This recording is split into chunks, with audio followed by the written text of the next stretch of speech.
Doon sa Cagayan, nanalo si Governor Mamba, and there was a protest that was filed against yung win by the opponent. And dun sa COMELEC, dinisqualify yung Governor Mamba na dahil sa another case for violating the Omnibus Election Law because he used public funds during the election period. But that is another matter. However, yung kanyang opponent, dinismiss yung petition for being filed out of time. Ang nangyari dito, yung period to file the protest passed, pero hindi alam ng kampo ng governor na when he was proclaimed at 1:39 a.m.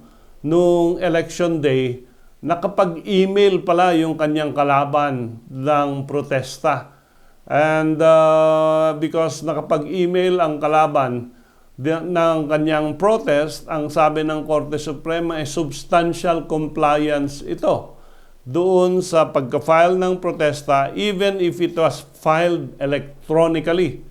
And meron ding ginawa kasi ang COMELEC, yung rules on election filing of pleadings.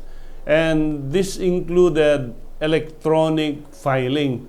So dito sinabi ng COMELEC na although disqualified si Governor Mamba, yung right of the opponent to file a petition for disqualification was substantially complied nung siya ay nakapag-email ng kanyang protesta within the day na nanalo or na-proclaim si Governor Mamba.